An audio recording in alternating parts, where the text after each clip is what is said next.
Hey yo, the channel is sold, okay? It has been bought by me. Oke teman-teman, channel ini sudah dijual dan dibeli oleh seorang yang tidak terlalu bertanggung jawab ya. Dan itu adalah gua. Oke, sekarang gua perlu jelasin dulu beberapa alasan kenapa ini channel dari awal dijual. Dan gue bukan orang yang gak berhubungan sama sekali dengan channel ini dari awal. Gue cinta channel ini. Gue pengen channel ini berhasil. Gue pengen ini tuh jadi sesuatu gitu. Tapi sayangnya sekarang gue jadi co-owner doang. Oke. Dan orang yang harusnya ngurusin channel ini udah sejak lama harus pergi kuliah. Nah, tugas seorang co-owner adalah menggantikan ownernya yang sibuk. Ya nggak? Makanya di sini gue akan ambil alih, ya kan? Gue sekarang akan menjadi pemilik resmi channel ini dan gue beli seharga $5 juta. Oke? Tapi karena yang punya channel ini kakak gue sendiri, jadi biaya itu bisa gue cicil dan akan gue bayar dari hasil AdSense dari YouTube ini. Jadi gue perlu banget YouTube ini untuk berhasil, teman-teman. Oke, gak perlu lama-lama lagi, kita langsung aja bahas apa yang hari ini kita mau bahas.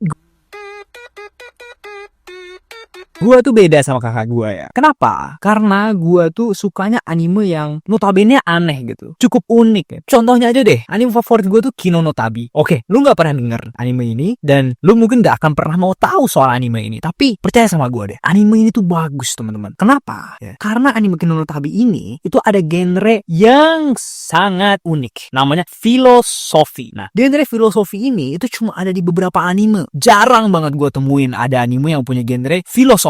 Kenapa satu anime bisa punya genre filosofikal? Karena mereka tuh nyentuh plot-plot yang gak pernah ada di anime-anime sebelumnya. Oke, let's say di anime seperti Attack on Titan, kita gak pernah ngeliat anime seperti Attack on Titan sebelumnya. Oke, mungkin gue yang mainnya kurang Jawa atau gimana, tapi gue adalah tipe wibu yang sangat pretentious. Kalau kata orang luar sana tuh pretentious. Jadi kayak so elite gitu. Dan gue akuin gue emang so elite. Oke, gak ada orang yang bakal jadi orang yang cuma suka anime tipe modelan yang ada philosophical style-nya ini. Gue suka plot yang baru. Gue gak pengen sampah yang di-recycle berulang-ulang. Gue udah bosen, oke? Ngelihat isekai yang plotnya itu-itu aja. Oke, dia mati, bangkit lagi, terus dia jadi hero, terus hero-nya dihianati, terus ternyata hero-nya tuh punya kekuatan yang overpower, terus tiba-tiba dia jadi kuat karena dia sadar kekuatannya, levelnya naik jadi 9999. Oke, 9 itu apa teman-teman? 19 juta. Lapangan pekerjaan. Bukan, ya kan? Kita mesti masuk ke dalam anime yang itu tuh punya nilainya sendiri, oke? Punya harganya sendiri. Jadi, anime-anime semacam Kino no Tabi, Majo no Tabi, Attack on Titan, bahkan Sword Art Online ya, teman-teman. Oke, mungkin yang di zaman sekarang itu mikirnya Sword Art Online tuh sangat-sangat membosankan. Tapi di zaman itu, teman-teman, ya, kembali ke masa-masa gua masih muda, ya. Itu asik, masih muda tuh. Masih muda ya. Attack on Titan, sorry. Sword Art Online itu adalah anime yang sangat unik, teman-teman. Tidak pernah ada anime seperti itu sebelumnya, dimana ya anime harem memang banyak ya, tapi anime harem yang mencampurkan antara dia masuk ke dalam game dan punya banyak cewek itu jarang. Oke, hear me out. I mean, it's kind of crazy, right? If you think about it, right?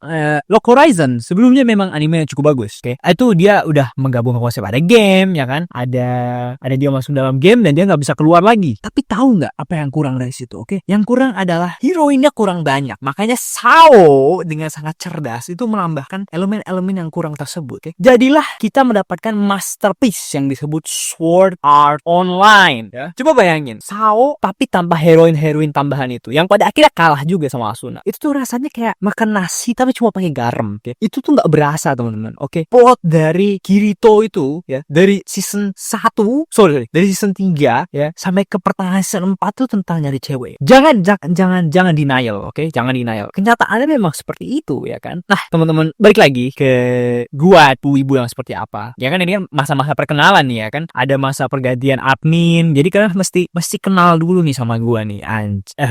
Ya, pokoknya kalian mesti kenal dulu sama gua, oke? Pertama, gua tuh tipe wibu yang kayak tadi orang-orang luar bilang tuh elitis, oke? Gua sukanya tuh cerita yang unik-unik, oke? Nah, kalau ke teman-teman nonton anime Kino no Tabi ini, ya, itu ada banyak banget, teman-teman. Di setiap episodenya, ya, MC-nya tuh nggak nggak penting gitu. Jadi kita bukan dengerin cerita tentang si MC aja gitu, tapi lingkungan sekitarnya gitu ya, karakter-karakter sampingan itu lebih diutamakan dibandingin MC. Itu tipe anime yang gue banget ya kan. Selain Kino no Tabi, gue juga suka anime yang namanya Majo no Tabi-Tabi. Bukan kebetulan emang ada tabi-tabinya gitu ya, tapi gue emang suka anime yang setiap episodenya tuh menyuguhkan sesuatu yang berbeda gitu, sesuatu yang baru lah istilahnya ya, yang ya mirip lah dengan perjalanan yang mereka lakukan setiap hari gitu. Karena gue sekarang adalah seorang anak kuliahan ya teman-teman, sama gue juga kuliah sedang S1. Nah itu gue tuh merasa apa yang gue lakukan tuh monoton gitu setiap harinya. Gue merasa gue melakukan kegiatan-kegiatan yang sama-sama aja gitu. Senin datang lagi ke kampus, pulang lagi, datang lagi. Nah itu tuh gue pengen suatu hal yang baru setiap harinya. Jadi pas gue menonton anime seperti Kino no Tabi gitu ya, di mana mereka melakukan perjalanan ke tempat yang berbeda tiap 3 hari ya, itu gue merasakan, sorry ada suara motor yang kenceng banget ya, tapi gue merasakan coba seandainya gue tuh di posisi, can you shut up, nobody cares about your motorcycle, okay, we don't care about the sound, you're not cool for that, like you're just dumb, you look dumb, like you think you are cool but you're actually a dummy, okay, no one likes you in your life, thank you.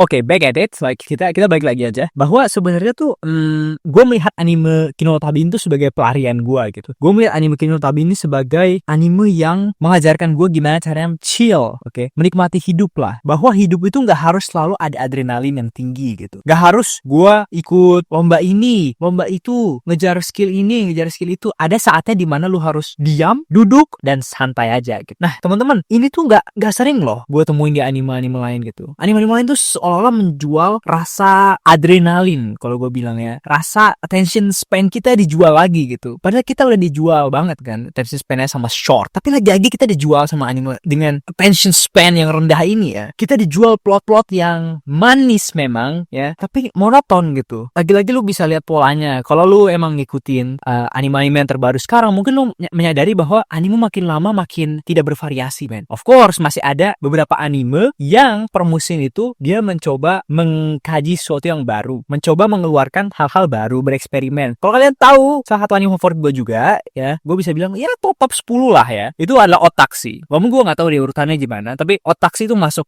Itu gue gak akan spoiler, tapi itu bagus sekali dan gue akan rekomendasikan kalian untuk nonton kalau kalian gak bisa nonton Kino no Tabi yang notabene anime lama ya kan. Jadi apa sih sebenarnya faedahnya gitu kalian ikutin anime-anime yang gak monoton kayak gini? Menurut gue gini, semakin lu dewasa, semakin lu merasakan bahwa kehidupan ini tuh monoton, semuanya itu membosankan, dan semakin lu dewasa, semakin lu merasa bahwa kehidupan itu membosankan dan semuanya itu berulang-ulang. Nah gimana sih caranya biar lu tuh bisa tetap keep going on lah gitu dalam hidup lu? Adalah lu dengan mencoba melihat dunia, men. Lu mencoba melihat sesuatu yang baru. Nah kalau kita apply konsep ini ke dalam kita menonton anime istilahnya gitu, adalah di saat kita menonton anime, kita nggak boleh nonton anime dengan konsep yang sama terus menerus, karena ini membunuh kreativitas. Kreativitas kita yang tadinya ingin ditingkatkan dengan menonton anime, karena kita sudah merasa bosan dengan kegiatan hidup kita yang sehari-hari, kita mau menonton anime untuk refreshing, tapi kita menonton hal yang sama gitu. Ya mungkin itu memang contoh genre yang kita suka memang romance gitu. Romance-nya tipenya yang khusus gitu, yang ada onesan gitu kan, yang ara-ara. Nah itu meskipun boleh gitu kita nonton itu berulang-ulang, tapi bayangin teman-teman,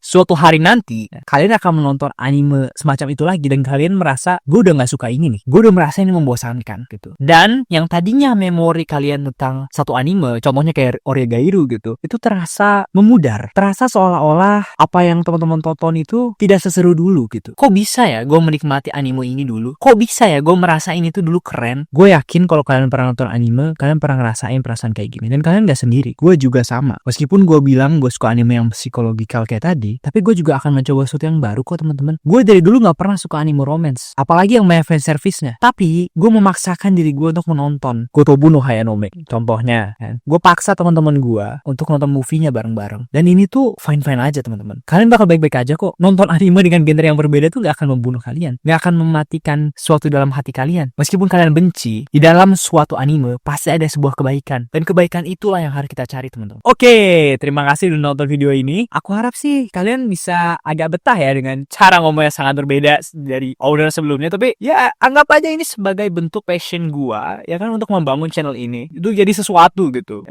Gua harap sih kalian sadar kalau misalkan membuat video ini membutuhkan effort yang sangat banyak ya, sangat berat, dan tanpa dukungan kalian gitu ya, tanpa dukungan kalian nih ya, gue nggak akan bisa, oke, untuk membayar 5 juta yang dibutuhkan untuk membeli channel ini, teman-teman. Apa kalian mau, ya kan, owner yang lama itu kembali ke sini? Enggak kan? Kalian kan harus loyal gitu. Jadi tolong klik tombol subscribe di bawah itu, klik tombol like-nya ya, share ke grup keluarga kalian bahwa ini adalah video tentang anime terbaik. Saya Nozu, admin terbaru, dengan yang menyampaikan terima kasih telah menonton.